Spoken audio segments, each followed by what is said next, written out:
What's up, everybody? I'm Abatage, and welcome to the HLTB podcast. It's me and your favourite podcast host, Pokepaw, aka Paula. Hello. And we've got another episode today with some new stuff. We're going to obviously talk about games that we've been playing and beaten, and we haven't retired anything, so none of that.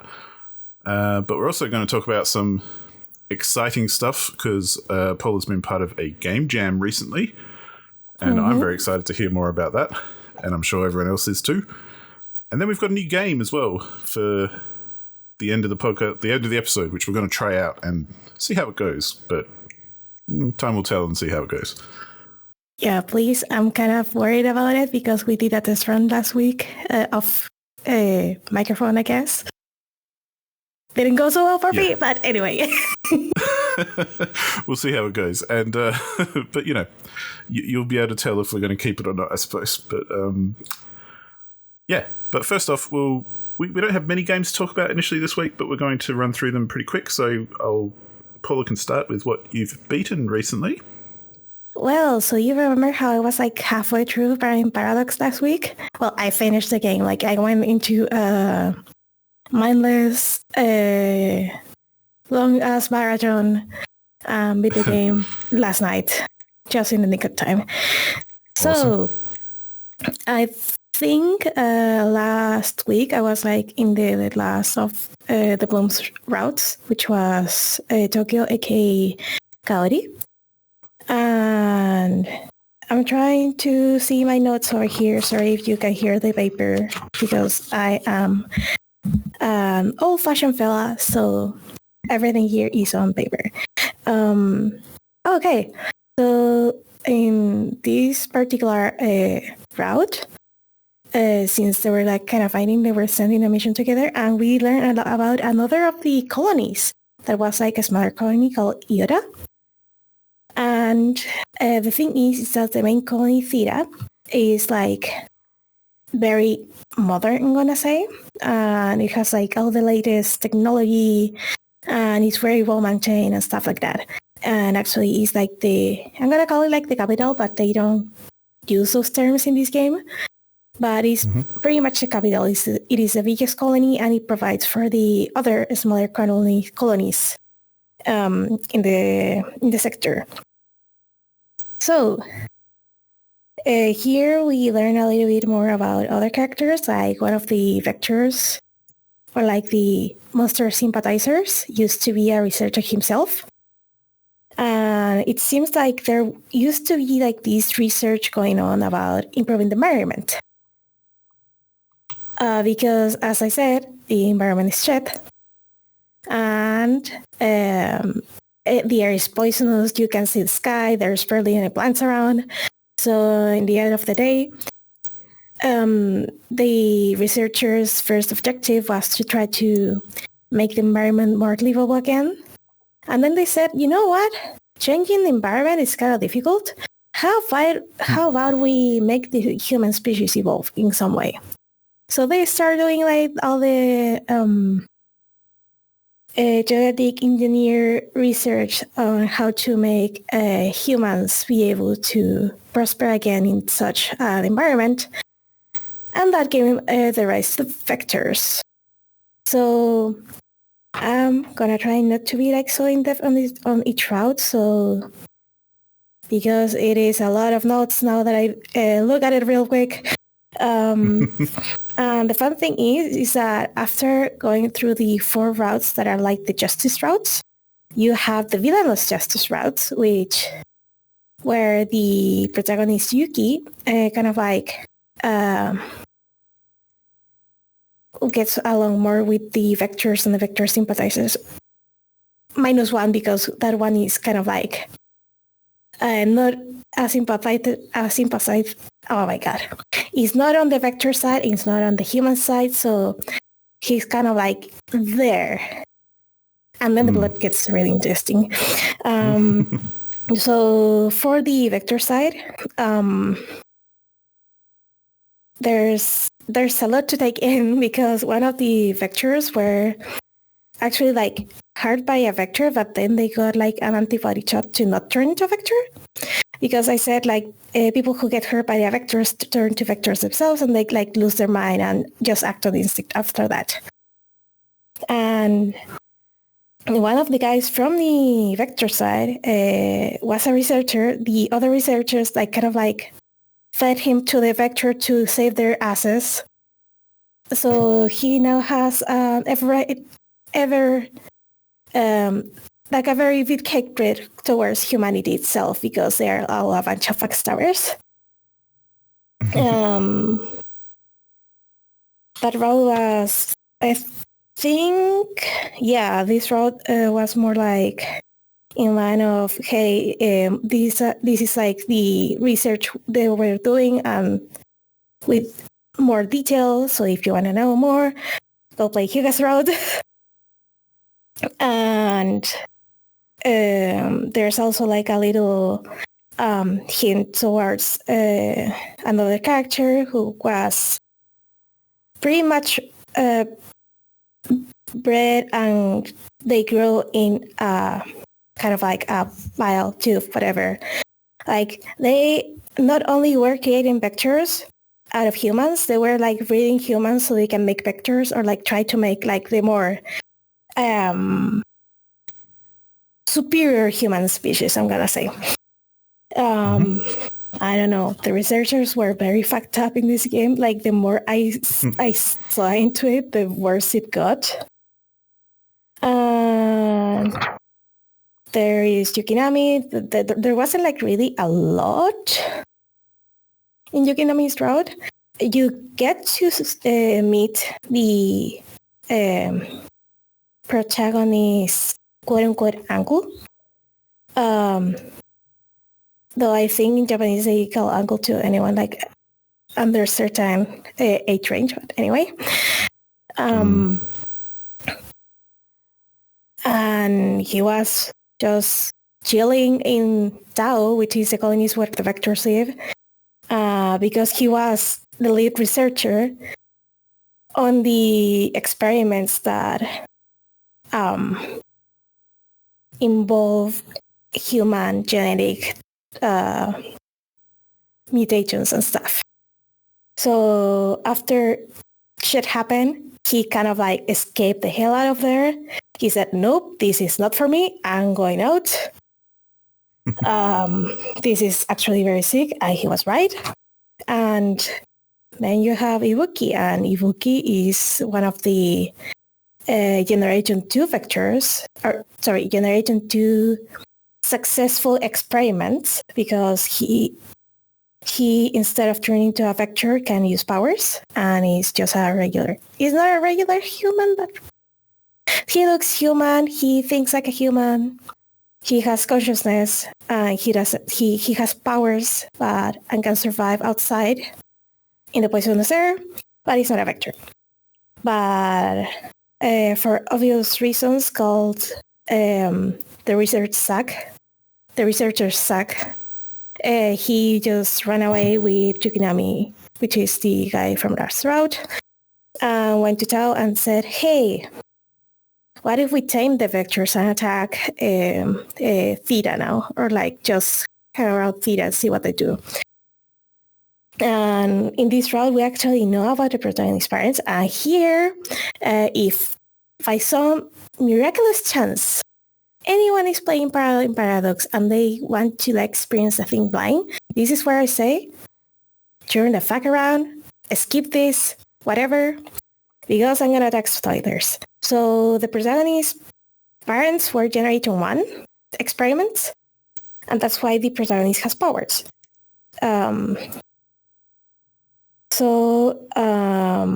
The thing about it is that Uncle Yashima and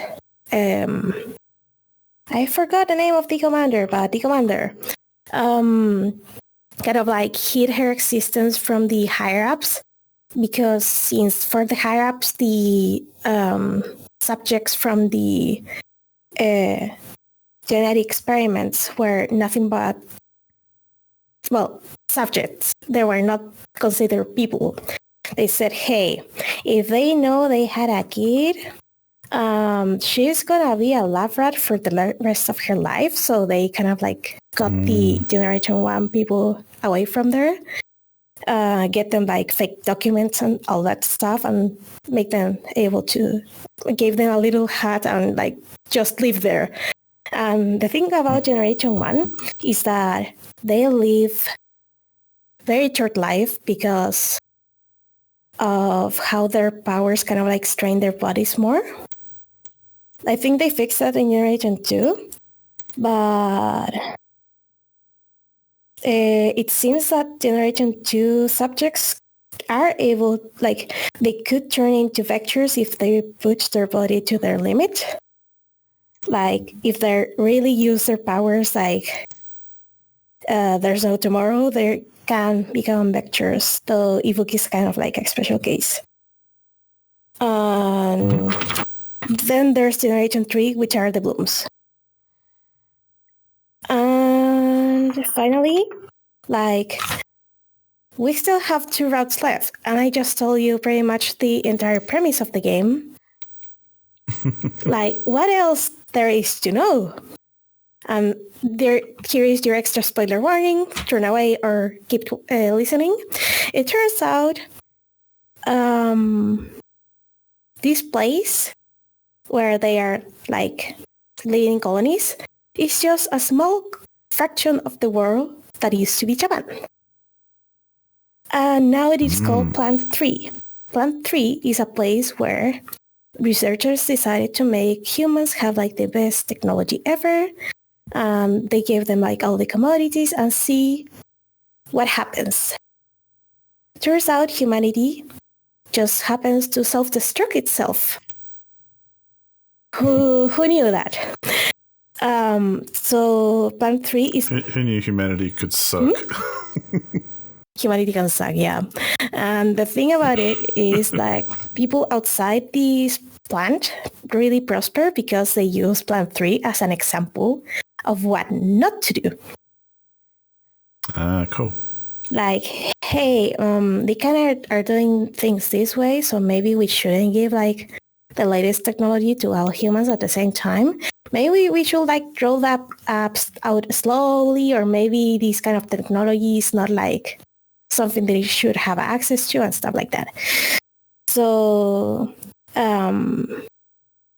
yeah, in simple terms, Plant 3 was very prosperous and it was not. It started to rot from the inside out, and people now live in colonies.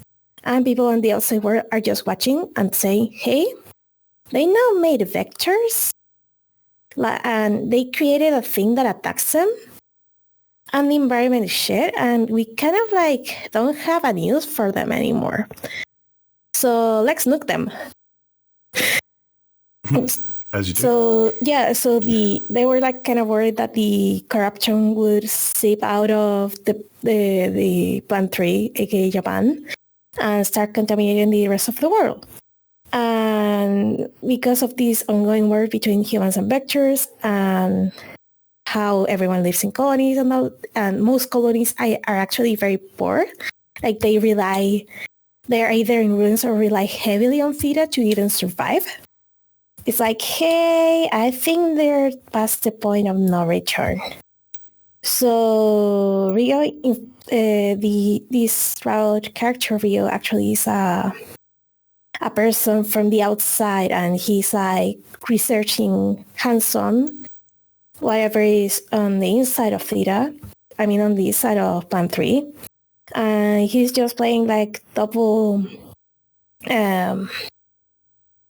agent. He gives information to the vectors and to the humans to get information about the environment and how things work. And holy cow, they managed to pull it off, and like they found a way. Like Rio had to send the last report, and he was like trying to think about anything that would save the people. Like, hey, they're still used to this colony, I swear. And they pull it off. They avoided war. But what happens when they can't? avoid war. That's where the grand finale happens, the last road of the game. So in the end, they kind of like all the humans with superpowers kind of like united and fought the droids and stuff. Like they sent robots and remote control like planes to bomb the place, fight the people, and eradicate everything. So that way we can say they didn't kill anyone, because that's very important in an Otome game, I guess. Minus Fear, but that's for another day. And here's where I love how everyone in this research district tried to just book it. And they managed to stop that. And they also managed to unite their powers and fight with the power of friendship, of course. And I swear the final attack was the most anime moment ever in anything other than an anime.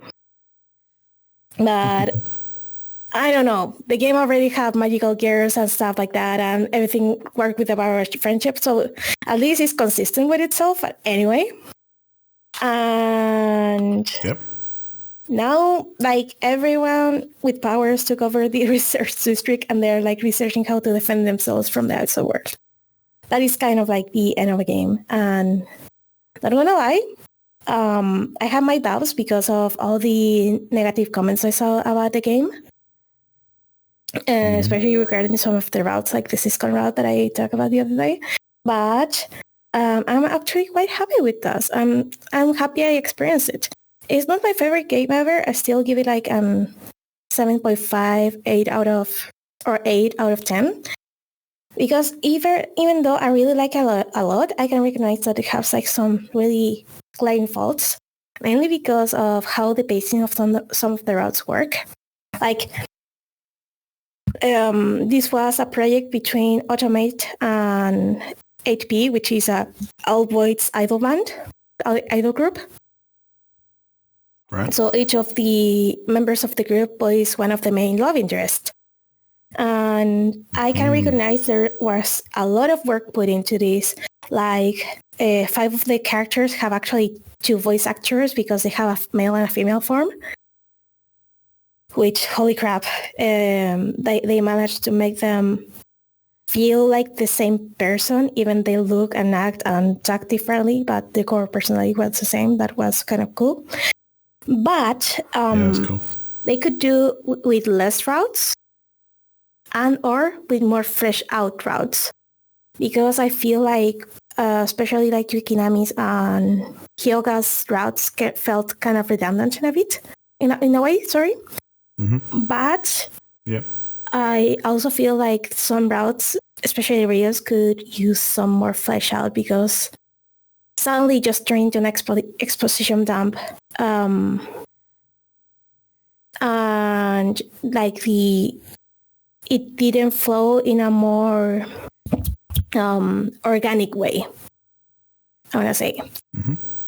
But still, I recommend it, mainly if you have other stuff in your Otome backlog, or you are not into the handsome boys turning into magical girl kind of stuff, like skip it. But if you like a quote-unquote light mystery behind all of that, or like if you enjoy just the sheer amount of characters, or you're a fan of a voice actor, I'm not gonna judge there. I do recommend this. Like the amount of work that was done into this game was really apparent. It has a lot of content, like a lot of side content too. That also flesh out both the characters and the story a little bit more. So yeah, that is Paradigm Paradox. I'm probably gonna reconsider how I tackle my Otome games like going forward, because in this particular case, I felt like I had to check about the plot in more depth, because there's so much going on that I felt like I was going insane. And I actually just said to a friend, hey, this is a post-apocalyptic game where pretty boys turn into magical girls, and he was like, what? So I felt like I had to explain more in this case. I'm going to try not to be as spoilery in other ones, but I was just trying things out with this one. So yeah, what about your completion, Josh? Well, that sounds very interesting and quite different to what I completed, which was Wolfenstein: The Old Blood. Which last episode I just started it, but I finished it the other day, and it's only a short kind of, like I said last time, it's almost feels like an expansion pack on the first game, because it's quite short. There's, I think, 8 chapters in the game, and you can get through each one pretty quickly. And the story is just set in 2 acts. So the first act is pretty straightforward Wolfenstein. You go into Castle Wolfenstein. There's a cool level where you actually infiltrate and you dress up as a German soldier and pretend to be a Nazi for a while, which, sounds more fun than it is. Or, no, it is more fun than it sounds, I should say. But you do a bit of a mystery, like you've got to try and find documents and things and like sneak into different offices and that kind of stuff. So it's a bit more espionage-y and not so mental first-person shooter like the rest of the game. But then the second half is pretty much focused on this one Nazi doctor/scientist woman who is basically experimenting on raising the dead and making zombies and resurrecting a huge monster who ends up being the final boss. So yeah, a little bit of spoilers here, but it's a pretty old game, so I'm sure no one will be too bothered. But yeah, it kind of took me by surprise in the second act because it kind of changes tone a bit, because in the first part it's literally running through Castle Wolfenstein, shooting Nazis and figuring out how to get through the level and eventually rescue your friend, and then bugger off and meet up with the resistance and start fighting back against the Nazis. But then in the second act, suddenly they all start coming back to life as zombies. And so you get Nazi zombies running at you who are on fire, and you've got to take them out all the time as well. And there's like big cracks in the ground where there's hell fire coming out of and all this kind of stuff. And then the very final boss is down underground, and it's this massive, like, screen-filling monster that just takes a lot of punishment. You've got to really work hard to stay alive long enough to just kill it. So yeah, it's pretty straightforward, I should say, as a Wolfenstein game. I had a lot of fun. It was really a good time, and if anyone's into those games and hasn't picked this one up, I would definitely recommend it, because it's just a very simple, very short, straight up fun Wolfenstein game. And the coolest thing, which I love in all these sorts of games, is every single chapter has a bed that you can find, which is usually just a mattress in like a safe house or something. And if you go to sleep on it, you have a dream, which is basically you play a level from the original Wolfenstein 3D with the same graphics and everything from the original, but you're holding like a modern gun model from the current game, and you get to basically play the old Wolfenstein 3D in this game as well. That's so cool. So that's kind of fun. And it's really just cool, running around with all the controls and weapons and stuff from this new game in the very faithful reproduction of the old one. Like, I imagine they just got the same, well, they wouldn't have got the same one, but they basically just reproduced it as it was back in the day and let you run around and do the same game. So that was heaps of fun. And there were lots of little moments like that as well. Like, a bit of, again, a little spoiler, but not too much. But towards the end, there's a moment where you start fighting zombies more, and you find yourself a double-barrel shotgun. And the first thing he does is grab a hacksaw and like saw it off, so you've got a sawed-off shotgun. And then you can just kind of blast zombies like there's no tomorrow with this shotgun, and it's very, very satisfying. And it's typical kind of Wolfenstein, kind of Doom / that kind of id Software gameplay, even though it's Bethesda now. But lots of fun. Very much a good time, and one I would recommend to anyone who is into that kind of thing. But yeah, I don't really have much else to say on it because it was fairly straightforward. But neither of us have really retired anything in the last week. But I don't know if that's good or bad, but anyway. Well, hopefully it means we've been enjoying what we've been doing. So True. So why don't you go first with what you've been playing recently, and see what we're in the middle of. Okay, let me get my notes real quick. But first of all, I've been playing Pokemon Auto Chess, to no one's surprise at this point, because I've been playing that for a bunch of weeks. I'm slowing down on it though, mainly because even sucking okay, partially it's because I'm sucking more at the game, but also I feel that there's less people playing, so most of the time I play with bots. So I'm trying to get more people into the game, so maybe to extend my stay here a little bit more. So yeah. Maybe some HLTB people can nominate themselves to play you. Yeah, maybe it would actually be a lot of fun to have people from the community joining. But yeah, I think they did like a little patch after a tournament. I didn't know there was a tournament, but I'm in the Discord and the creators of the game said, hey, we have a patch, and it's more like to balance stuff out. It's just number stuff. I'm not gonna go into that. It's boring to me. So yeah. So I played with the new patch, and then I started noticing that some of the Pokemon and or the synergies kind of suck now, or like are less powerful. Okay. So, well, if I have to like keep up with everything every week, I don't know if I can keep doing this, but let's see. So my Otome madness continues because now I'm playing 3 Otome games. First of all is Winter's Wish, Spirits of Feather, which I was playing last week, and I'm still playing this week because I'm still on the treadmill. So yeah, for me, I managed to do a little exercise this week. Yeah, awesome. So first of all, Suzuno, which by the way, I really love the Axis releases of Automata games. Mainly because they have character cards, so I can see the character because before I even play the game, and they're quite pretty. Very cool. So I'm just going to put this for you, so you know what the hell I'm talking about.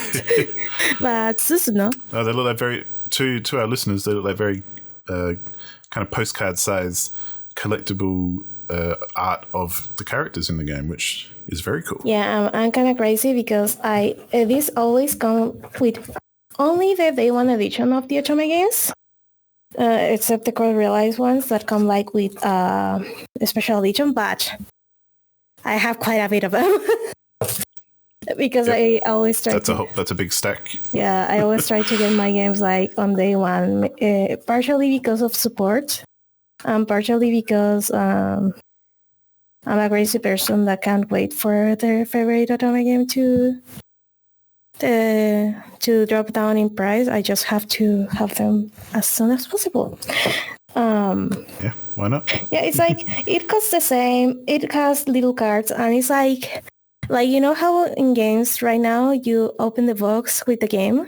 It's kind of depressing, but because there's just a disc or like a little cartridge, and it is a giant box. Like it is nice to just open up the new Otome game and see a bunch of little character cards on there, like just taking up space and being pretty. So yeah, actually feel like you bought something. Yeah, like the game is nice. I bought the game for the game itself, but having the cards are like a very nice bonus. Anyway, so in Winter Witch, I did play like about an hour or an hour and a half, maybe, of game. And the thing is that like the protagonist when I have the a meeting with an audience, with the Shogun, which by the way, I still haven't looked up if it's a real Shogun or not. We added another color to the threats dictionary, which is green, which means a person is calm. We know about a little bit more about the Blightfall, that are the monsters that form out of. They either are attracted by human emotion, like bad human emotion, or are born from it. And I think, if I understood correctly, they can even like take human form and just hide and then attack people.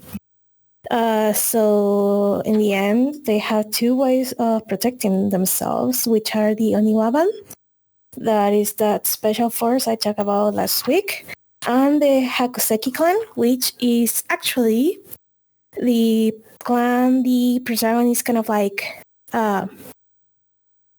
she wasn't born in the clan because the clan was kind of like already dead when she was born, but her mother was from that clan. So she has the powers that she has because of the clan itself. And we also learn about a very interesting thing. We talked about humans and form folk last week, and they both had threads. You know, what doesn't have a thread is the vessels. They're not human nor folk.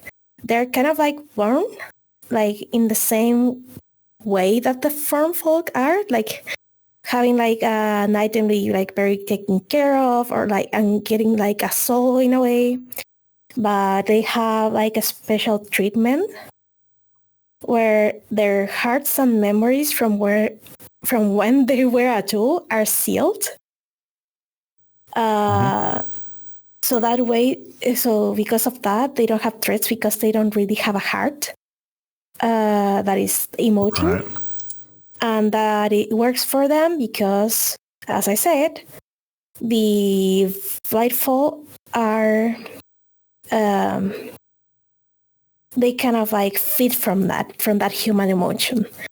So they are able to fight the Blightfall because they first have technically no heart, but they also know how to use a special spell, I'm going to call it, that helps them deal with the Blightfall.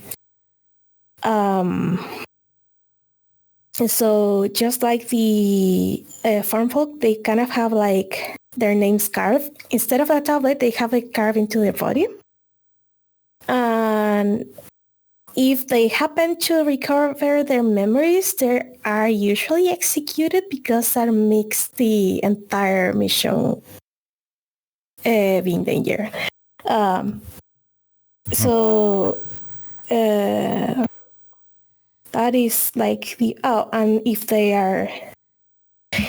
the tool where that formed them is destroyed, or if they get fatally wounded, they die. So they are kind of like they get like the weaknesses from both being a human and a forfolk, which kind of sucks, but they are powerful, so I guess that's okay. And I'm still not in anyone's route. I'm just like going around checking with people to know with which person or with which team I'm working with, or like Susan is working with. And yeah, I'm really looking forward to this one. I said that last week that I was gonna go fine. I lied.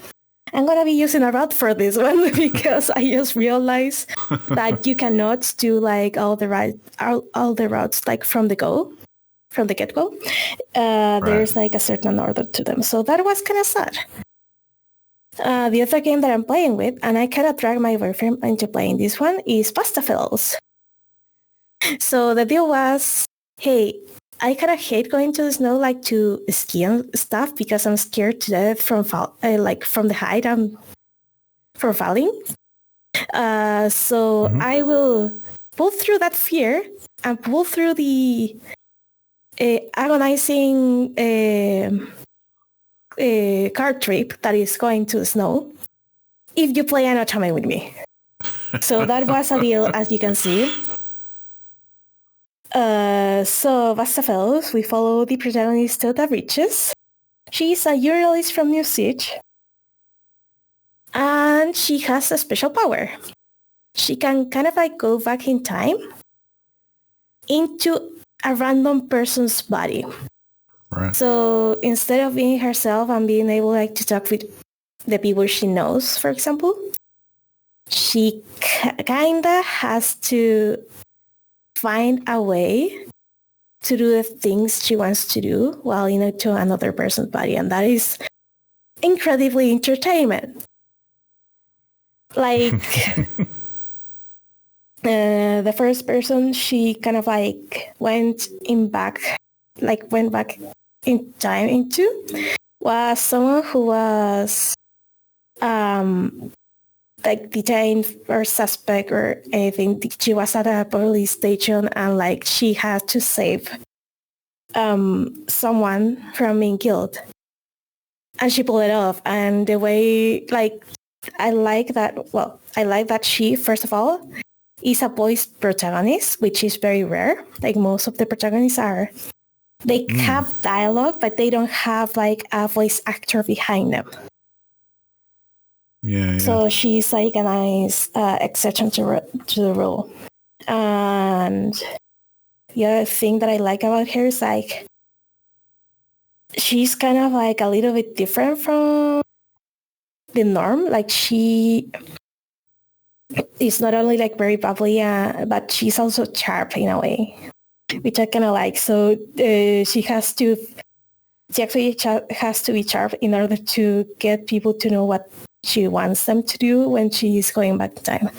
And that is one thing that I highly appreciate from a protagonist.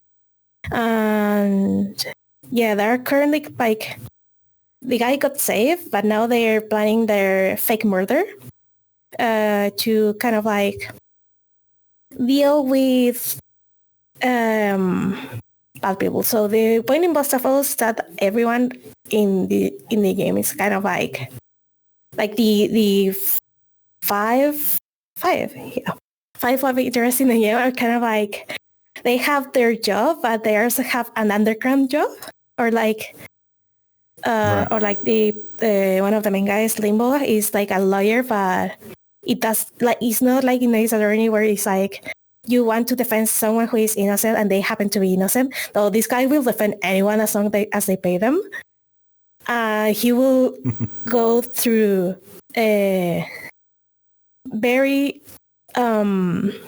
unconventional ways to prove their innocence. Let's just leave it at that. And we have a hitman. We have the guy that does the autopsies, but he also can make fake autopsies to help out in Limbo's case. Like a mortician? A mortician, yeah, that's the word. And we also have the very clown-like boss of the underworld that is just a hacker. Which, by the way, he is like very good at what he does, so he kind of has the control of all the cameras in usage. And we have like a surgeon, like a plastic surgeon, and a stylist, and you know what? I don't remember what his underworld gear was. Oh, he can get info because he can like mimic the voices of a woman and dress like one. So we have quite a bunch of people here, and they kind of have like this trope that I love. And later in the game, that is the newfound family. They are kind of like coming together. I don't know. It's just, I'm a sucker for that trope. So anything that has that trope, it has my instant seal of approval. Cool. And I think there's like BUSTAFELLOWS, Café Enchanté, and Code Realize, and the other game that I'm playing that also seems that it's gonna have that same trope because it's from the same writing team that Café Enchanté is Radiant Shell, which I sent you a picture of the other day because I was so happy that it finally arrived. Yeah, that's very cool. Yeah, I managed to finish Paradigm Paradox before jumping into this one. And I was desperate to jump into this one because everyone was talking about it on Otome Twitter. And also, it just looks right up my alley. And I swear, like the people involved in this are like my favorite Otome developers ever. So I'm like, yes. Awesome. So I'm at the very beginning of the game. So it's mainly just we meeting the protagonist Tifalia, which, by the way, Ray Intel. The announcement of Ray Intel was very interesting because Automate did an event and said, hey, Café Enchante fans, you may like this. And everyone was convinced that we were going to get a fan Discord as sequel for the game. And it was an Otome about a circus. So we were just, the next day, just uploading like clown pictures everywhere because we were clowned in every sense of the word. But anyway, so yeah, this Otome is about a girl who goes to a circus. How does she get there in the first place? I don't know, because she works at a tavern right now. Right. But we have a little bit of world building. You don't have to remember these words because I probably won't, so I noted it down. So we have a country called Skoltia and a capital called Arthur. Yeah, let's go with that. And Tifalia works at a tavern called Liver. And mainly she works there because she kind of has no parents. So the owner of the tavern took her in. He took her in with what we'll call a fae, which is kind of like a magic creature that may or may not have a humanoid form. This one in particular doesn't yet, because I'm seeing the character card and he does. But yeah, right now I only know of Tifalia, of Raddy, which is kind of like, imagine an Eevee that's all red pinkish with a bell on its neck. Like that's Raddy. And we also have this quote unquote dragon, question mark, dragon, because she was like just chilling outside and this guy fell out of the sky and he claims to be a fae and a dragon. So he's like original form is a dragon. And yeah, that's all about what I have. He was looking for a place to stay at. It seems he kind of like had problems like flying because there were like these flying sheep that deliver small package and letters like going around. And he was like, okay, I guess I'll just dive into the floor, and fell and almost killed Tifalia in the impact. But anyway, but yeah, like, oh, there's a creature which I just described that is a flying sheep. And my Warcraft 3 heart is like so fucking happy because Polymorph is like my favorite spell ever. Like, because Polymorph turns units into cheap and makes them unable to attack, and I love that.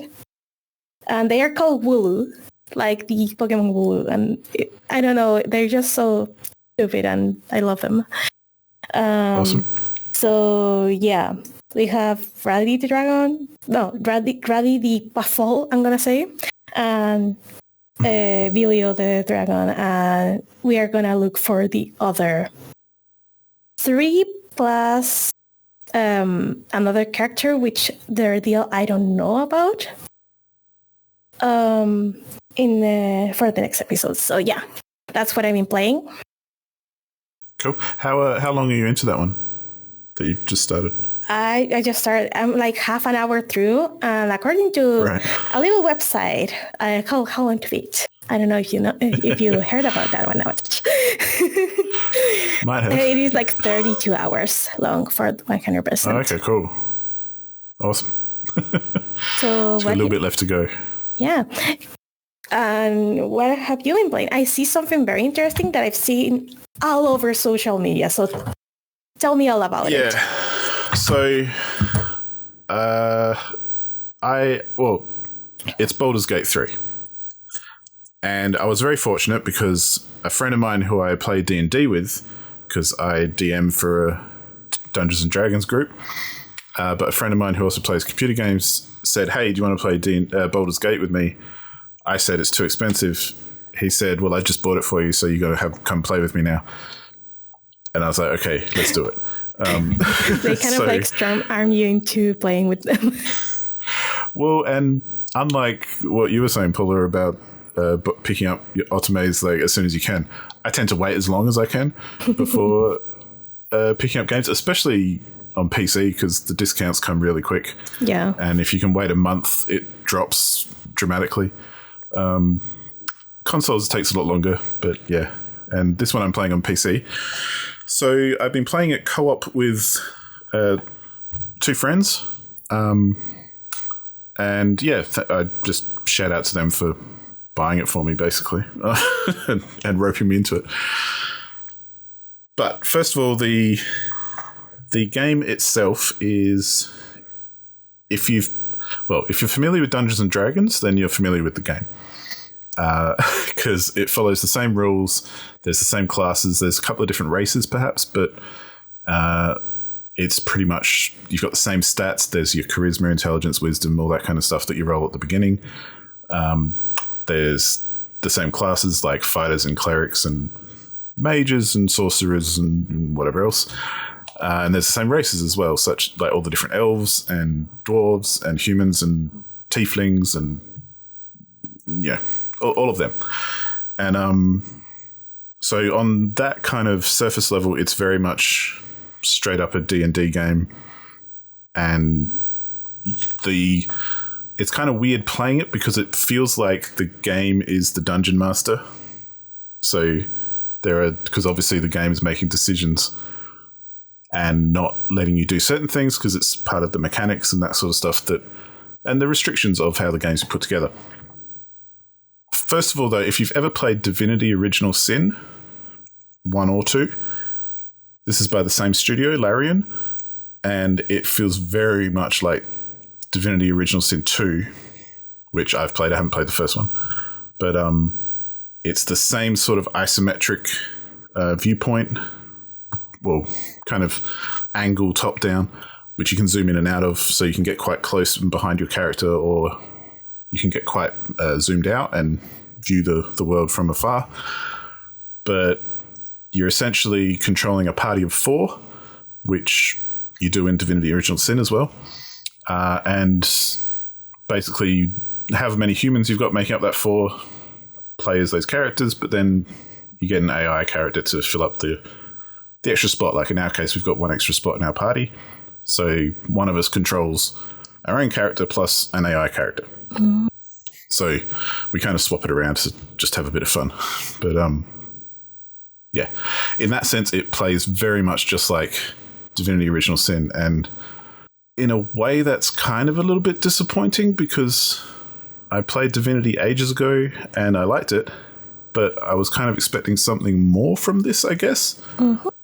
And maybe I'm not far enough into it yet. We've played about 10 hours so far, and it's definitely a 30 plus hour kind of game, at least. But we'll probably take a lot longer because we're not sticking to the path very well. But that's okay. But yeah, there's some interesting stuff about co-op, which I'll get to. But the basic story and the premise is that, or at least that I understand so far, and this is all beginning of the game, so it's not really a spoiler. It's probably in the trailer for all I know, but I haven't watched the trailer. But there's basically, you wake up and you've been captured and you're on a Mind Flayer ship. And Mind Flayers are the monsters who are they look like Cthulhu dudes with tentacles coming off their head and everything. And they use a lot of psychic spells and stuff. And you wake up in this room. It's almost like from a set from Aliens or something, where you're in a pod with other humans next to you in pods. And a Mind Flayer comes up and gets a little worm and sticks it into your eye. And it buries itself into your head. And you then become cyclically linked to other people with this worm. And Yeah, events happen. The ship crashes. You crash land and you find yourself in the wilderness, and you start exploring and you start finding other people who have these worms stuck in their head. Partly because you can telepathically link with people in that way as a result of these worms, and the whole theory is that these worms will eventually turn you into a mind flayer if you take too long and don't get rid of it. Ooh. And no one wants to be a mind flayer because they're like bad dudes. So, yeah, that's kind of the main quest at the moment, is trying to get rid of these worms that are in our heads. But just as any other D&D game and or Divinity game, there's lots of side stuff to do. And basically, as you cruise around the world exploring, there are loads of NPCs to meet. There's other characters to recruit to your party. There's different camps and things, or different instances of other species and or groups fighting each other that you can then kind of jump into the middle of. There's this one camp where it's there's a bunch of, I think if I remember correctly, it's like a human camp with a lot of tieflings there as well. And they're being, when you discover them, they're being attacked by a bunch of goblins. So, you can obviously jump in and intervene. But if you save a certain goblin, then they'll become your friend and take you back to the goblin city, and you can do lots of stuff at the goblin city. But if you don't help them or something, or you help out the tieflings, then you can become friends with the tieflings, and they'll take you back to Tiefling Town, and that sort of thing. So there's a lot of freedom of choice, and you can kind of go where you want, just like in D&D. So that's a good thing. However, there's definitely limitations in that, especially I find when playing in co-op as opposed to playing single player. So what I mean by that is when you're playing single player, you control all 4 characters in your party. So you're constantly making decisions based on your entire party. And if someone in your party discovers something, you know about it because you're the one controlling them. Mm-hmm. And you also know what all their skills are. So you've probably got like a fighter who's like tough and tanky. You've probably got, well, in our party, we've got a fighter who's me. One of my mates is a cleric and another one is a druid. And then we've also got an NPC who's a wizard. So I'm very much the tanky one. Yeah, definitely. Although our cleric is quite tanky as well, and I think has a higher armor class than I do at the moment. But anyway, the idea then, and my character also has the highest charisma, so I'm best suited to talk to people and make persuasion checks and that sort of thing. However, if I was playing single player and I went to talk to someone, I'd probably choose my character all the time. Or if, say, there's this one part where being a druid is actually quite beneficial and you're talking to a bunch of people who are basically racist against anyone who's not a druid. So I'd pick my druid mate and say, hey, we'll get them to talk to these people because, that opens sort of doors. But because of the nature of, when you've got 3 people playing the same game, everyone kind of doesn't stick together as much as you would if you were playing single player. Yep. So everyone has their own ideas. So, and more so than even if you're playing D&D, because if you're playing D&D, you're all there making decisions together, even if you're doing your own thing. Mm-hmm. Whereas in this, you can literally just ignore everyone and go off and do your own thing anyway, just in the game. So we've had many instances where, like, I've missed an important conversation because the other guys they've already run down the hill and talked to some other NPC while I've been still shopping with a merchant or something. And it kind of gets a bit disappointing at times because there are key things that I've missed out on and that the other guys have missed out on too, like people I've gone and talked to and they haven't been close enough or haven't been paying attention and known that I was talking to someone. And so they've missed out on a conversation that was probably interesting to them. Oh. And as much as we can tell each other about that sort of stuff, it's very easy to lose track and to forget when you're just kind of running around in a town, meeting everybody and talking to every single person as you do in a game. And you don't know kind of who is useful for what or, who's going to be important to talk to or not until you talk to them. And to that as well, you also don't know who's going to be the best person to talk to someone, which is okay because that's the same as D&D. But there's been many times where we've had to do skill checks where we've been a little bit split up, so we haven't been able to support each other in our dice rolls and things like give advantage or, things like that. So, and sometimes it's been really annoying. Like you almost wish you could reload a save and repeat it kind of thing. Cause like I'm really high at charisma, but one of the other guys will go talk to someone and find out that, actually we need to deceive this person for what we want to do. But they're terrible at it and I'm really good, but I'm on the other side of the map at that time or, somewhere else talking to someone else. And there's just that, the difficulty I think of playing co-op is that lack of communication, which isn't anyone's fault. It's just the way it happens. And there's not enough to tie the party together as much as there is in either single player or in like tabletop D&D, where tabletop D&D, you're kind of always aware of what everyone's doing, even if your character is not there. So if you know that, hang on, this is important for my character, then you can kind of make yourself take part anyway. Most of the time. Yeah, or like at the very least, you hear the conversation directly and then just say, and then the powers, and then the characters just got together and everyone talk about their adventure. Yeah, exactly. There's always that thing of, hey, we met up at the end of the day and I told them everything that we talked about that they've already heard. But in the game, you literally just miss something and too bad. You hope that they do actually tell you about it. Otherwise, you're not going to know. For instance, like we were playing last night and one of my friends was chatting we were in a goblin city and one of the other players was chatting to a particular priestess, like goblin priestess, who tried to convince us that she could get rid of the worms in our eyes. And but part of the conversation was she said to my friend, everyone else has to leave the room. And so we all left and he continued the conversation. And you can, mechanically, you can listen into conversations that your party members are having. But I was like, I like playing the story and like role playing. So I'm like, cool, I'm out of here. And I went off and did something else.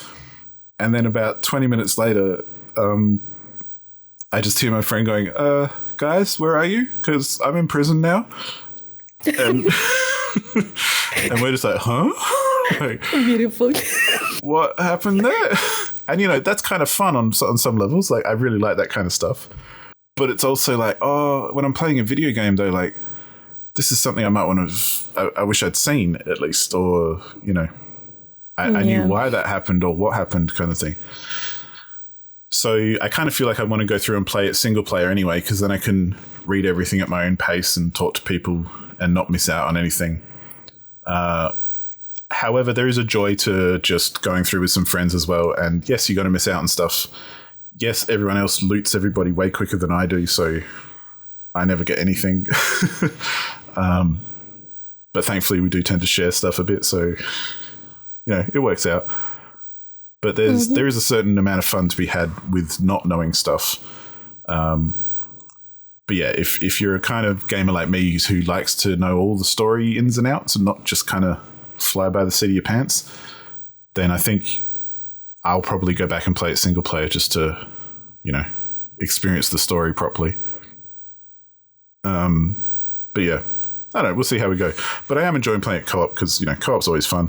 There's everything I think is better when you're mucking around with your friends. So, there's nothing wrong with that at all. And it is a good game to that extent. We've found it has been a bit buggy here and there, where we have had to reload every now and then, and we've gotten used to regular saves at important moments. There's no real built-in way to do manual checks like there is in D&D. Like, let's say I'm going to a new area, I might say, hey, I want to do a perception check to see if I can tell if this is a kind of bad vibe area or, if this is a safe place or not. Or maybe I do an investigation check to see if there are traps around and that kind of thing. These things all happen passively in Baldur's Gate. which is cool. You've got your passive perception and that sort of thing, which is true to the tabletop. But like there was this one part in a marsh where there's this frog, and it's just a frog. Just a frog. And it's just a frog hanging out, and our druid can speak to animals. So he's like, oh, cool, I'll go speak to this frog. Why not? And he says hello to the frog, and the frog just kind of is rude to him or something. And so our druid is like, all right, see ya. But then as soon as he ended his conversation, the frog like one-shot him and knocked him out and basically killed him then and there. Meanwhile, the rest of us are somewhere nearby, like not even part of the fight. And we're just like, what's going on? So we went over there and he basically one-shot us as well. But we eventually killed him and revived our friend. And we're just like, that's cool. And, you know, that's part of the fun, sure. But in tabletop, you'd probably, you know, you could roll some insight if you wanted to, or you could roll an investigation or something to try and to get a feel for the fact that actually this is a threatening frog. And this is not a good time, you know. This is not a good frog. Yeah. So there's little things like that which aren't necessarily a bad thing. Like you've just got to embrace the differences. But those are the areas where it kind of does depart from at least how I know tabletop D&D to be. And I feel like I'm pretty familiar with it. So at least 5th edition. But other than that, though, other than those like differences which kind of make it, you have to kind of accept that you're not playing straight up Dungeons and Dragons. You're playing a video game that's heavily based on Dungeons and Dragons. You know, it's easy then to have fun anyway and just kind of roll with it and see what happens. And, you know, like I say, we're about 10 hours in, I think, 10 or 12 hours. And I've barely scratched the surface of the story and where you can go and all those fun things. So there's a lot of time left to play. And any excuse to play with some friends, I'm always there. So I am thoroughly enjoying it. It's just kind of, I find it very interesting how it being a video game makes a difference compared to the tabletop. Yeah. And like I say, it's not a bad thing. It's still very enjoyable and it's all that, but you just have to let go of what you know about tabletop D&D and allow the video game to kind of take a bit more charge in that sense. And that's what I mean by the game feels like it's the DM. So it's making decisions for you and telling you what you can and can't do. Even if you want to try and argue it, you can't. So you just got to accept that and enjoy it for what it is. But it's also made me want to play Original Sin 2 again because it's very similar. So Nice. I was thinking in a sense like playing D&D in general makes you like learn to let go of having control over the story just by yourself. But I think in Baldur's Gate 3, there's something about it that I think it's the fact that you don't see everything. But the way you have to let go of everything is like, I don't know, double, threefold, because you not only don't have control over the things, you don't even see them. Or you don't see everything. Yeah, like there's always that thing with tabletop where, sure, if your characters aren't there, you're hearing what's happening with another character and you're role-playing then that you don't know that. But you as a player who are enjoying playing the game, you do know that, and that's fun. And it's good to find out these things and know what's happening behind the scenes, even if your character isn't part of it. But, the difference in the game is that if your character's not part of it, you do not know anything. Yeah. And that's that. But whereas like, playing co-op anyway, like I say, playing single player, you'd know everything that's happening because you're controlling everything. But playing co-op, especially, you know, maybe it's just my group, I don't know. But the other guys I play with like to go and loot everything before I even think about it. And they like to go and talk to everyone. And, we did reload. We were playing last night and we had to reload because one of them likes to steal everything from everybody. No. And he's a cleric. He's not even a rogue. So he's not very successful at it. And he basically went and stole a whole bunch of stuff from this really, really overpowered NPC who we were visiting on a side quest. And as soon as she found out, everyone was dead. Beautiful. So, the rest of us just like, please stop stealing things. But, that's half the fun as well. So it's good. But I would say it's a very different experience playing with people than it is playing solo. Yeah. Although I think it would still be very satisfying to play solo because it seems very similar to Divinity in that sense. And I did play that solo, so yeah. I look forward to playing it more and seeing where the story goes as well. But that's Baldur's Gate 3. That's enough about that. There's one other game that I have been playing which confuses me as much as I enjoy it. Is that a good thing or a bad thing? I think it's a good thing. Like, I'm enjoying it, but it's very probably not outside of my comfort zone, but more not my usual game that I would pick up. This one's called Sword and Fairy Together Forever. And I think Sword and Fairy is a series that's been around a while, and they've got like 7+ games or something. It's a Chinese action RPG series. Mm-hmm. I hadn't heard of it or anything. I just saw it was on Game Pass and thought, let's give that a crack. The graphics look nice, and I like Chinese martial arts movies and things. So I thought maybe I'll try this game and see what it's like. And I'm currently enjoying it. It's very much a third-person action RPG. The story can be a little bit confusing because, again, it's out of my wheelhouse. The one thing I don't like about it is, and it's not that I don't like it, but everything is subtitled because all the voice acting is in Chinese, which is great, and I'm all for that. However, when my characters start saying things about the story while I'm in the middle of a fight, I find it really hard to read subtitles while fighting a bunch of enemies. That happens. Yeah, so that's the only downside with the fact that there's no English translation. Otherwise, I'm totally cool with it and actually really like it because I prefer subtitles anyway.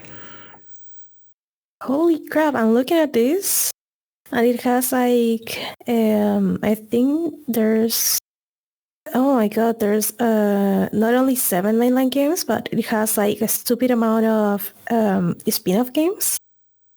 And it has other media too. It has a tabletop game and novels and comic books and television series. Oh my god, this is a big thing in China. Yeah, I know. And this is part of the reason I picked it up because I saw it on Game Pass, so I Googled it and went, oh yeah, what's this about? Watched the trailer and thought, oh yeah, that looks kind of interesting. And when I Googled it though, I found there was, this entire series and it's this whole thing. Like Sword and Fairy is like a franchise basically. Yeah. And so I thought, well, I've got to try it at least because why not? And it's actually really cool.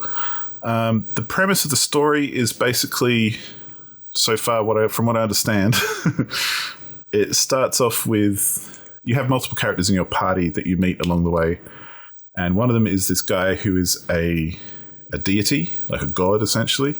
And at the very start of the story, he has entered the demon realm in order to kill some bad dude, but kind of fails and has to leave, but can't make it back to the deity realm and ends up in the human realm. Uh-huh. Meanwhile, in the human realm, there's a female character who plays, whose name I forget because it's Chinese, but she is a martial arts expert kind of thing who's part of a small sect, and the sects are like clans in a way. Mm-hmm.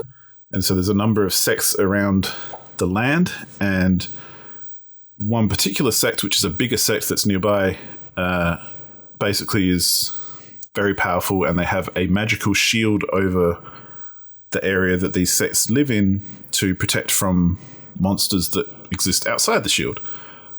However, because it's a story, the shield is kind of failing a bit and the monsters are getting closer and closer to all the humans. And so if you venture outside of the towns and that sort of thing, you end up fighting a whole bunch of monsters, from like rock monsters to big 4-legged wolf-looking things and a whole bunch of different stuff. And so there's a kid who's like a conduit for other deities, but he's been kidnapped by an evil sect who are like in league with the demons. And so you end up hooking up with the deity who's stuck in the human realm. And basically I'm now on a quest to kind of, save the day and see what's happening with all these monsters and why everyone's getting attacked and all this kind of stuff. So I'm not too familiar with the story, but it's interesting enough to say, hey, this is your next quest, and there's a lot of because there's a lot of lore dumping as well at the beginning. Like there's whole half-hour cutscenes where they just talk about what's happening and what they're going to do and who everyone is. So I tend to switch off after a while with those sorts of things, and I forget names and places, and I just kind of get the gist of the whole thing and go, okay, cool, that'll do. But what's really fun is the combat and everything, because it's a proper third-person action RPG. So you've got certain combos and moves and stuff that you can use during combat. You've also got the fairy kind of element, I'm assuming. There's like this little bird dude who hangs out with you. And so he's got magical attacks as well, so you can like bring down lightning on enemies and stuff. And the deity guy, if you play as him, he's got other magical attacks as well, where he's got like magical swords that pop out of the ground and stab everyone and all this kind of stuff. And so it's a really fun kind of the combat's really fun is what I'm getting at. However, the combat is kind of, at the moment at least, few and far between because of all the cutscenes and because of all the storytelling and all the lore dumping. So I'm hoping that it'll get a bit more combat heavy as time goes on, but we'll wait and see. So yeah, I'm enjoying it, and it's very different to stuff I would normally play, so I'm enjoying that as well. Nice.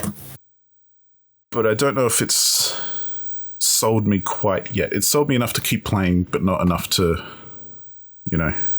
sing its praises too much.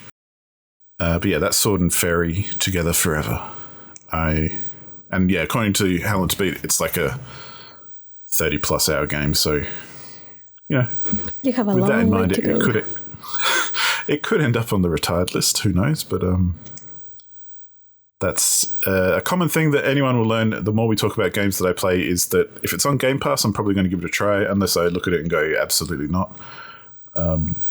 Because that's part of the joy of having Game Pass in my mind, is trying out a bunch of stuff that's on there, whether you know much about it or not.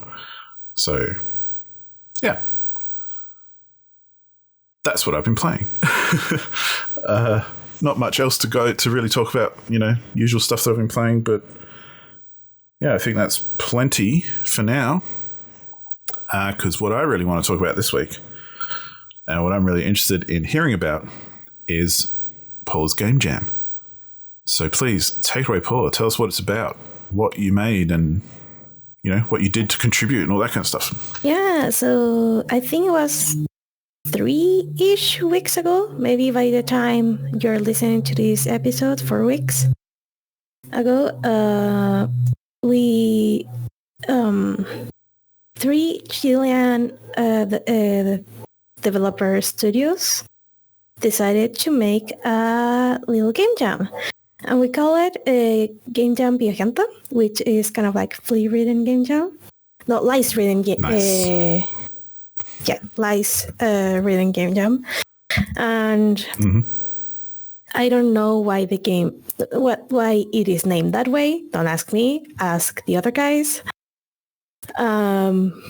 But it was a lot of fun. So the studios in question were Studio Voyager, where I'm at right now, with nice. Aaron and Bise, which whom have been in this podcast before in the previous season. And also we have 2 more members, which are an animator and an artist. We also have Smarter Club. And Studio Voyager is known for their first game and only game at this point is What Lies in the Multiverse. So go check that out.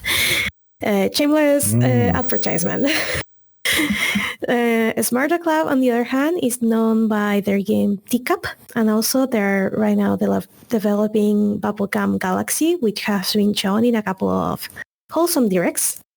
I've heard of that. Yeah, the Bubblegum Galaxy is more of a tile-based strategy builder, city builder game, something like that. It has like an office section of the game where you go back and forth between the building process and the just chilling in an office process. Yeah, looks cool. And they're trying to connect like both worlds together. So that's gonna be interesting once it comes out. I think the demo is on Steam now that I think about it. So go try that out if you're interested in it. Finally, we have Fishbowl, which I don't think they have any games out yet, but they are working on their first game to release. We don't know any details yet. And how we define the topic is that each producer brought 5 prompts or 5 words. One of them was a verb, 2 of them were adjectives, and 2 of them were just items or like concepts. Cool. So we went with the exquisite corpse kind of like deal, and from each of the groups of prompts, like from each producer, we got a prompt, and then we put it out together. It doesn't matter if it doesn't make sense, but that is the prompt. So the prompt for this one was templo, which is temple in English. Paciencia, which is patience. And this one is weird to translate because it is merma. And it means it has different meanings. One of which is like a leftover or something that just takes up space. Right. And another meaning for it is like something going down over time. And I think there was like a third meaning, which I don't remember, sorry. It was a weird word. So for the games we made, Studio Voyager decided to go with, and also we have like modifiers, which we can use once, like in only one game jam. And then for the next game jam, we can't use that concept. For example, in our game, we actually made it like character driven. So we talk about like the feelings of a specific character, because that's what we do in Studio Voyager. So for next time, we're out of our zone of comfort. Like our comfort zone, like we can't make anything narrative for the next game, for the next game jam. Cool. So that's gonna be interesting. Okay, for Studio Voyager, we made a little visual novel style game. About like you're the protagonist and you're talking to your wife, and she's a therapist. So she's going through rough times and stuff like that, and you can hear her out, or you can try to respond to some of her to some of the prompts.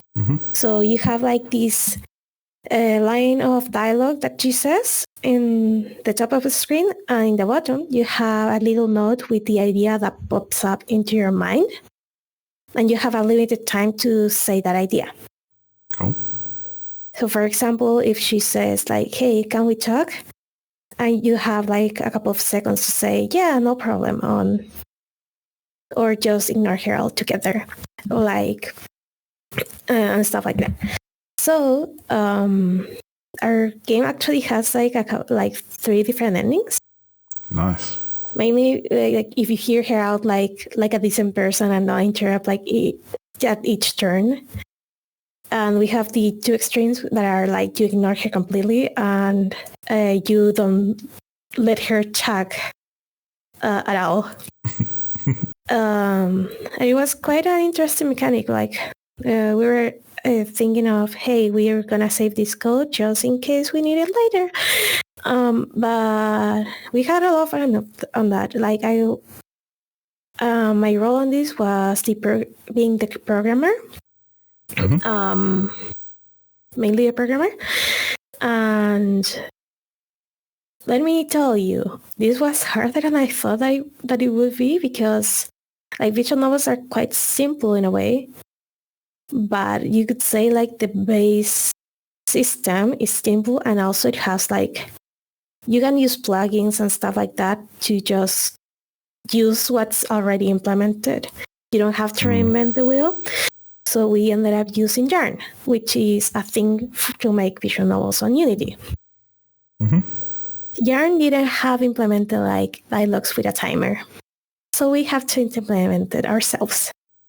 It was quite interesting because, first of all, one of the developers from another team said, hey, use Yarn. The other one of the developers came like, I don't know, an hour later said, hey, don't use Yarn. So we tried to implement our thing during the first night. And then the next day, where the other developer was like, why are you not using Yarn? Like, don't do this to yourself. So we ended up using Yarn. So we lost a lot of time like on the first day. But like on the second day, we were like on it. And we actually completed the game. Yeah. How long was the game jam anyway? It was a 48-hour game jam. It was from like like more or less midday or like 1 p.m. on the first day. That was Friday. Yep. And we finished up on Sunday around the same time. Yeah, cool. So yeah, it was funny because like at the beginning we have like just the different parts of the game, and in the last night like the game suddenly like came to life out of nowhere, and it was amazing. Yeah, cool. Smarter Club, on the other hand, decided to make a game where you are it is a first-person game where you are I think it was like a pop music goddess. Right.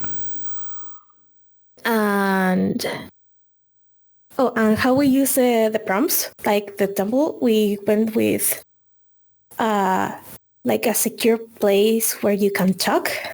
Yeah. Patience, because you have to be patient to know when to listen and when to talk to the other person. And remember, we went to the sense of this is like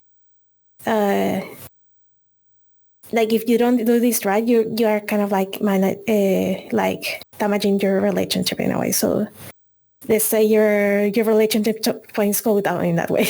Yeah. Smarter Club went another way. Like they took Temple to a more literal level, where the goddess lived like in this kind of like very wacky, very I don't know what they were on at the point that they program it, but they did like this topsy-turvy temple where you could walk on walls and it was bunkers. Cool. And everything was related to the goddess of music. Patience, the protagonist, didn't know who she was at the beginning of the game, and she has to like collect items in temple to know herself. So that is the patience to know herself. And she discovers that she was in a relationship, or like you discover that she was in a relationship with another goddess or something like that. And then you have Nirma. This is where it gets savage, because you discover that whatever is like out of place here is you. You are the third wheel in a relationship. Oh, damn. Yeah. It actually has like two endings. One is like giving the benefit of the doubt to the other person that the protagonist was in love with. Like, yeah, they did love at some points. Live with that pretty much. And the other one was like, you know what? They never loved me, and fuck them. Yeah. And yeah. And finally we have the game that Fishbowl made. Yep. Oh fuck no. The game that I just described was from Fishbowl. Did I say that right? Okay. Fishbowl, yeah. Yeah. And the game that Smarter Club made was the most Smarter Club game I ever seen. because they went into a whole other direction. While we were like tackling like more serious topics, they went just with the whole circus. So Cool. for Temple, the premise of the game is that this little bunny goes to heaven. So Temple because of heaven. Yeah, yeah. But they just ran into a bunch of bureaucracy in the process, and and heaven is like run by cats, and no one knows like what the fuck they're supposed to be doing, and they just like ping pong them around. Like, no, you have to go to this floor, and you have to go to this office, and no, we don't have stamps here, like go to that office, and shit like that. So this game tests your patience in every sense of the word. And never mind, because you're pretty much like losing your mind going from one floor to another, because they implemented an elevator. You can't go like, you can't use the stairs. You have to use the elevator to get anywhere in this building. Right. And the time the elevator like takes to go from one floor to another is random. It's still like within a reasonable amount of time, but it is random. So if you want to speedrun this game, it's like pray to Aaron Jesus. That's the only thing that's gonna save you. Wow. Yeah. So maybe it's because I was watching and I wasn't the one playing, but I found it incredibly funny, and everyone was laughing at the elevator gag because it was just ridiculous at the end of the game. Totally. Also, they put like a lot of memes on the forms that you were supposed to fill. Yeah. And they actually did the modifier that was like include references to our trip here, or like references to the game jam itself and stuff that happened there. Nice. And it was beautiful. It was beautiful. So the thing about it is that it has 3 endings. The first one, if you manage to go through all the bureaucracy, yep, you get a diploma for your patience and you get to go to heaven. You can just say, fuck it, I'm not dealing with this, and go down back to earth. I guess you're a ghost now. Or you can just pick to go to hell. You can just choose to go to hell. And that is way faster than anything you have to deal with the cats. And the heavens are managed by cats, because cats have 7 lives. And it's just like they have a lot of lives, so let's just get them to manage heaven. And also, it's fun that the cats are bureaucrats. Yeah. Anyway, those were the games we made, and it was a lot of fun. Are they available anywhere, or are they just stuff you made for yourselves? They're going to be available soon-ish, and because right now we're doing like the housekeeping stuff, like we were fixing like a couple of bugs, or like making it like a little bit bigger, like giving just a menu to the game. Mm-hmm. A way to just book it if you don't want to keep playing. So Studio Voyager is done with their housekeeping. I think the other ones too. So the only thing left is like to combine the 3 like on a game menu, and you can pick the game within the game. Yeah, very cool. And we are releasing the collection on itch.io soon. Awesome. So watch this space. See, watch that. Sorry, I went to Spanish. Yes, watch that, please. So we actually translate, like, localize the entire thing into English. So maybe some of the things we wrote in Spanish weren't like gonna be as fun in English, so we changed some things up. Yeah. Yeah, that's about it on the games we made. Awesome. I also decided that I wanted to give some tips to anyone wanting to take part in a jam, a game jam. First of all, the most important thing is rest and eat. Like, people want to make the most out of their game jam, but if you are not sleeping well and if you're not eating, you're gonna be a grumpy motherfucker. So, and also you're gonna be less effective on what you do. So in my case, I sleep like 8 to 9 hours each night. I still got to do all my job. And also the studios took turns making food for everyone. So that's how we managed that. So very important. Absolutely. You have to sleep and you have to eat. And don't eat just trash because you're going to feel horrible. The other thing is manage the scope of your project. You are not going to make an entire narrative or an entire game on a game jam. You're just going to make a prototype. Like, throw that into your mind, goddammit. So you want to make like something as small as possible for your for whatever you want to do. So for example, we did like a very short conversation. Like you can play our game like in 5 minutes, not gonna lie. And just focus on the main mechanic. And focus on one mechanic. Don't try to make like 10 mechanics for your game because that's how things don't pan out at the end. And it seems to me from game jam games that I've played, it seems like the focus is more on conveying an idea and kind of showing the concept and proving the concept instead of like totally fleshing it out and, you know, seeing what everything you can do with it. Yeah, you're making like more or less a prototype. Like you are trying out an idea that you wouldn't normally try out like for a full game. Yeah. Or maybe you're trying it out because if you want to see if you want to include it in a full game. Yep. So yeah, like the good game jams that I've been is the last two, like this one where we completed the project with time to spare, and the other one where I went to the global game jam like a couple of years ago with my boyfriend, and we made like a puzzle game that was very short.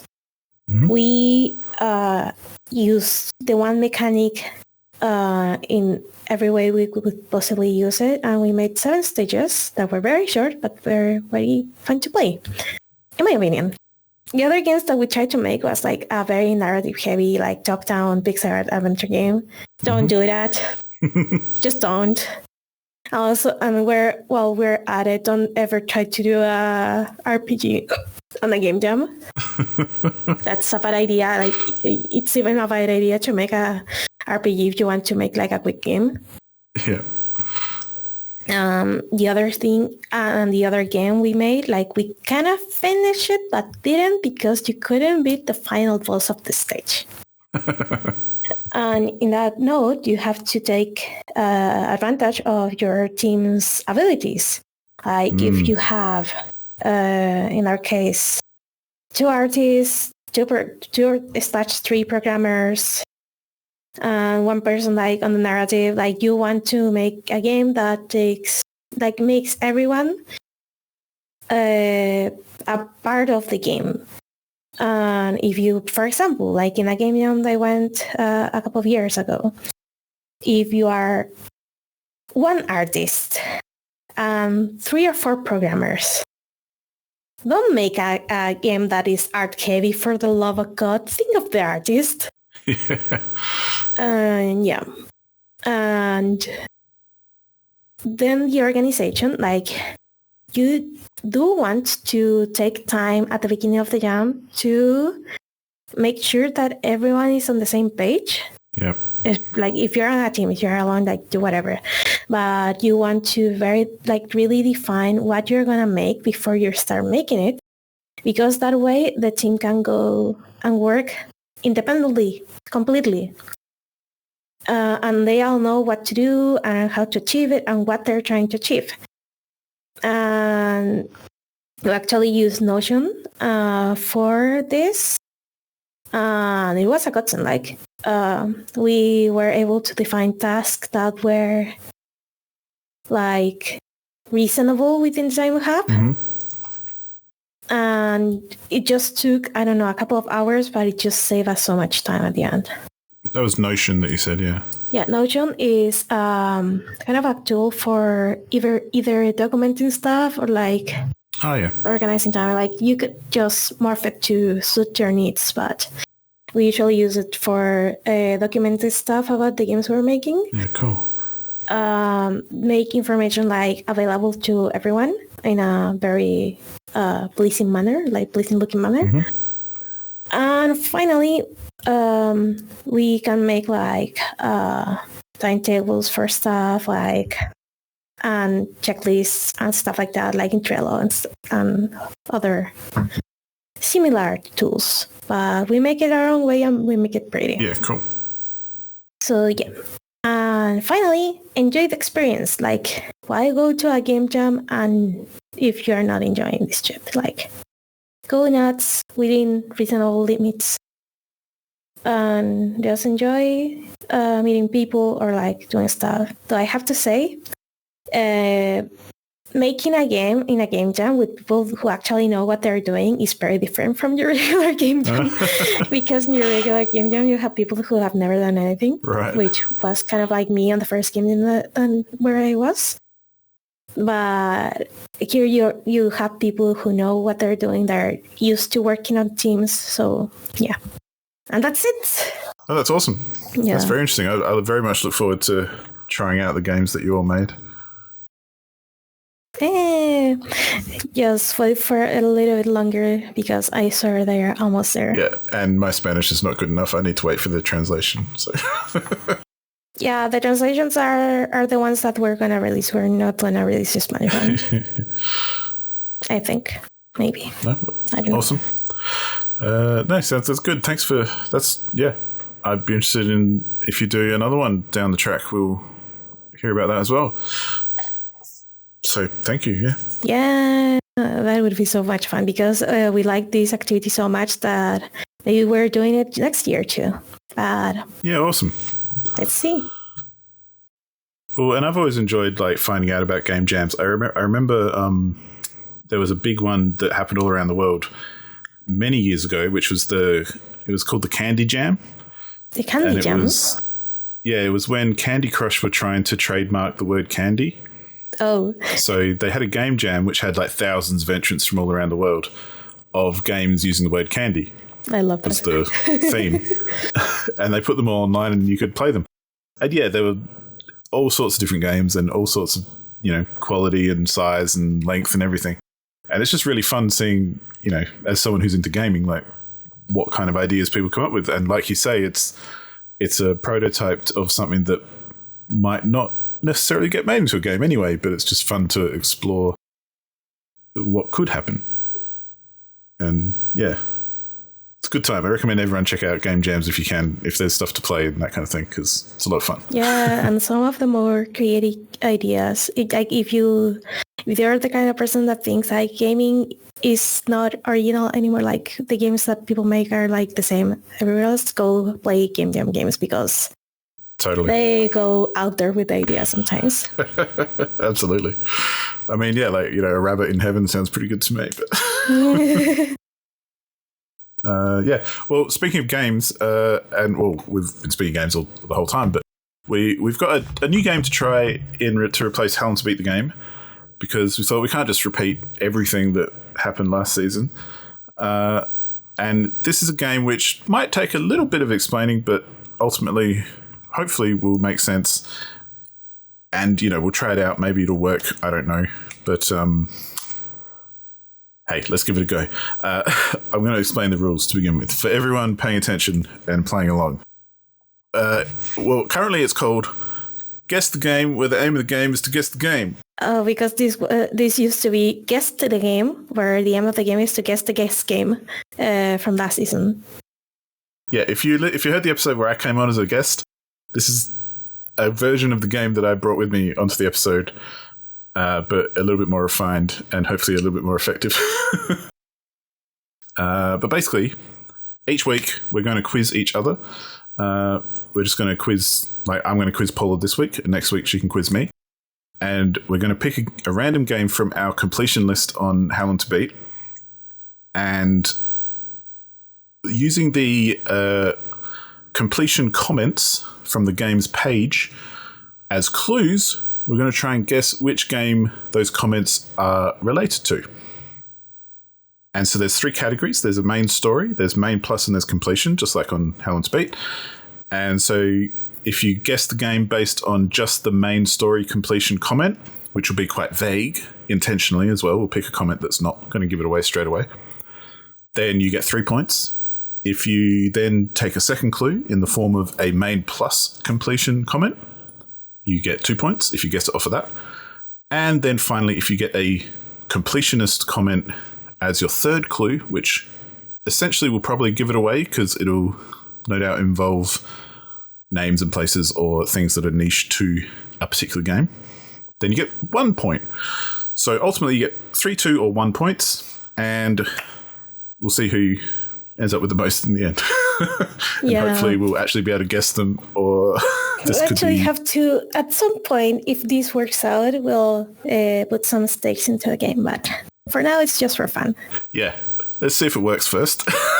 So I'm going to start off by quizzing Paula this week, and I have gone to her completion list on Helen's Beat and found a game randomly, which has, one of the caveats is it has to be a game that has completion notes, like some notes on the completion entries, yeah. Because obviously there's a lot which don't, or there's a lot looking at some of Paula's Otomes and stuff. There's a lot which have just one completion, and it's Pokepaw. So not the best one to use. However, I found a game. It's actually one that I've played as well. We're going to talk about times to finish as well for these completions if needed, as an extra kind of added bonus clue. But the first one is going to be very vague. However, it'll give away something. And this is for the main story completion. Let me pick one. The first note that I see is for the shortest completion of this game, which said end of day 16 was the notes. Stardew Valley? No. Wait, day 16. Okay. No, that would be like too fucking short for Stardew Valley. I'm an idiot. What else have I played with days? Like... And day 16. And remember, this first clue is the hardest one, so if you do get it off this, I'll be impressed. But I'm trying to think. It's alright. I also found this. Oh yeah, we were goofing around with the soundboard before the episode. Soundboards on Discord, aren't they fun? Anyway. Yeah, the cricket sound is like my brain right now trying to think. And by the way, I'm not looking at the completions at all because that would be like kind of cheating. Yeah, I was thinking about whether we should do that or not, but we'll see how good we are or how bad we are. Maybe we'll bring that in as for context, how many completions do I have out of that? I've got to have a look. Let me show your profile. You have 374 completed. So yeah, that's trying to find a needle in a haystack sometimes. Day 16, like what the hell is this? Sounds like you need another clue. Hit me up with it. Hang on. Some of these are a bit too obvious, maybe. I don't know. Like right now, I'm gonna start like thinking out loud. I play games that have a calendar. Yeah, so like Persona, Stardew Valley, and stuff like that. But I'm trying to think what I played with days, like something that lasts days. I can give you a main plus clue, but this will mean you only get 2 points if you guess it. And this clue is it might give it away. Wait, is it Slime Rancher? No. I need hang on.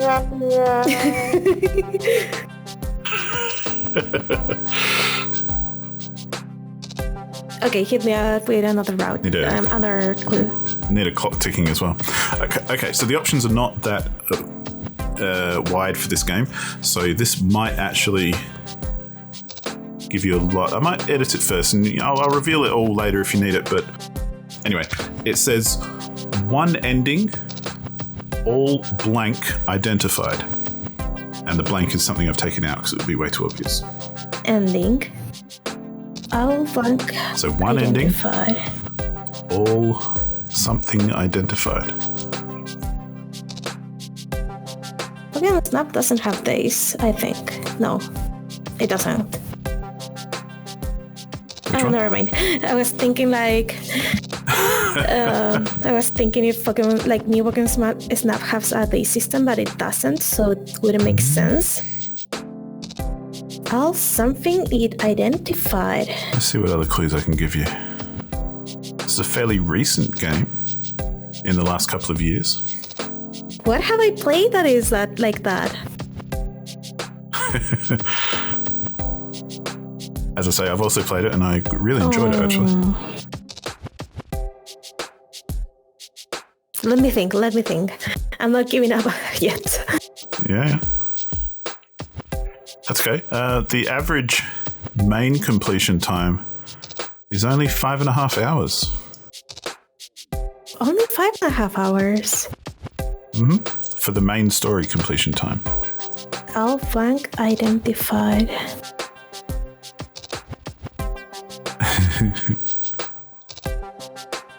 17 days.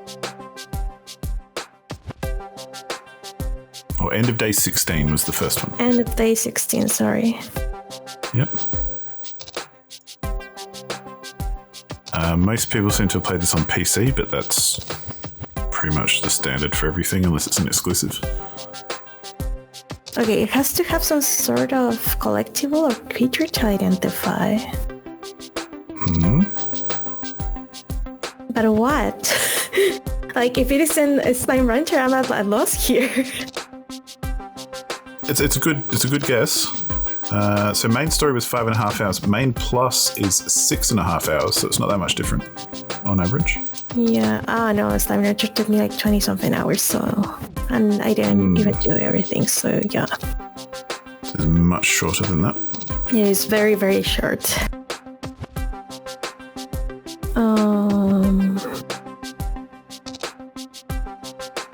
Oh my god. This won't help, but currently 17 people are playing it, so...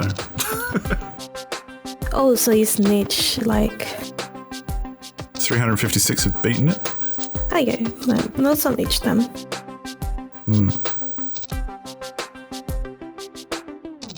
Yeah, I'd say it's not a blockbuster game, but it's a decent game. Okay, give me another clue. I have no idea. Alright. Now this one should give it away, probably. So... Watch me not getting it. Well, this is what I mean, we'll see how much the clues do give you, so...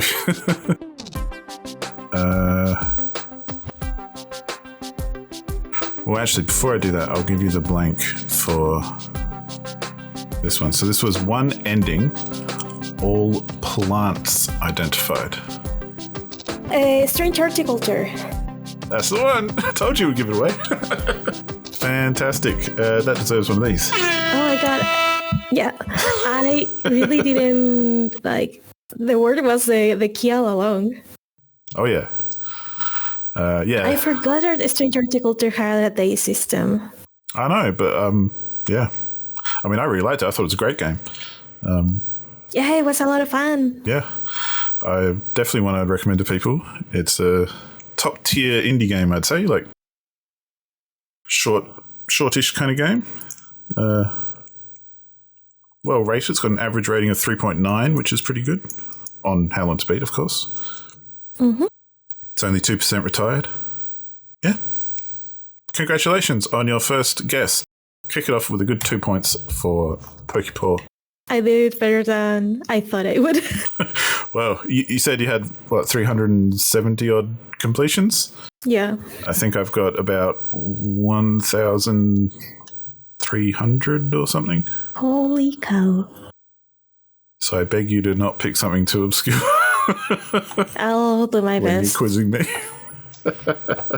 But yeah, there's a balance to be reached because, like, obviously the big AAA games have got heaps more completion notes and things to choose from for clues, but then they might be more obvious. Whereas, you know, the smaller games have less kind of clues, but are a bit harder to guess. So yeah, we're going to probably play this a few more times to see how it goes. Let us know what you think as a listener, if you like. If anyone, when we have guests and that sort of thing, we'll play it with them too.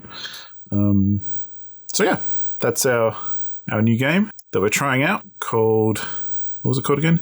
Guess the Game, where the aim of the game is to guess the game. I think we need a better name for that. Yeah, probably. We'll work on it. We'll brainstorm a bit. Again, if anyone's got suggestions, chuck them in the Discord or on the forum or something. We'll, love to have the input. But I think that pretty much wraps us up for today. Unless there's anything else you wanted to bring up, Paula? Nothing. Just have a nice week, everyone. Yeah, enjoy. And thanks for hanging out and bearing with us while we get into the swing of a new season. We'll get there, we promise. Yeah, I'm having fun. So yeah, thanks everyone for listening, and we'll catch you on the next one. Bye.